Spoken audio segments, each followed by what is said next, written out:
see, mis sinu idee oli, see mingi aerokeel, foolium, kile, aerokeel, foolium, aerokeel, foolium, kile. Aerokeel on väga kallis. Jah, see maksaks 30 eurot paketi eest. Tahad jätist? Osta paketi. Ei oota, minu idee on see, et me teeme sellise kasti, eks ole. Ütleme sellega, et transporditakse seda jätest punktist A punkti B, eks ole. Siis siit teha nagu nendele sellised aerokeelist taskud ja seda saaks korduma kasutada, eks ole. Aga lõpptarbijana see ei jõuaks, aga see aitaks nagu seda jätest tõeliselt lihtsada. Ehk seda jätmise pakendile tõenäoliselt tehaks ka võimalus, kuidas seda taaskasutada.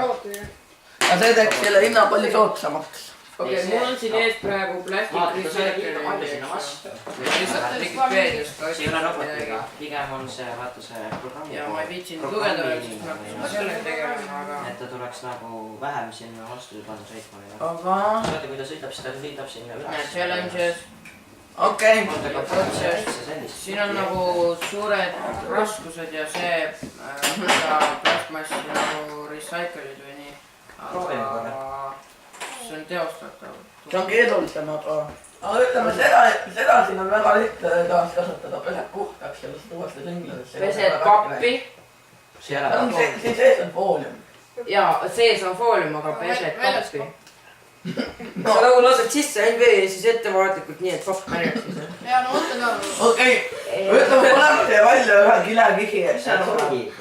No päriselt nagu, proovi papp hästi pesta. See on väga lõbus, aga pärast on nagu siukene asi, mis on... Okei, me võime siia välja ühe kilekihi panna. Vaata töötajad. Palju see kallimaks teeks? Mida? Töötajad. Väga vähe. Pole valmis arvutama. Üks jõuda jagatud 16. See tööjõud maksab väga palju. Kui sa terve aasta läbi või terve kuu nagu 5 tundi päevas paned fooliumit ühte kaartile inimene läheb hulluks sa nagu pead palka saama see on nagu seda ei tee inimene, seda teeb masin. Masin kasvab.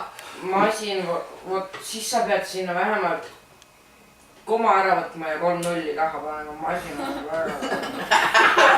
See on nagu Legost masin äkki. See on kuluhind, aga selle masina saaks mainstormist ka teha, aga seda poleks siis nii töökindlalt ka.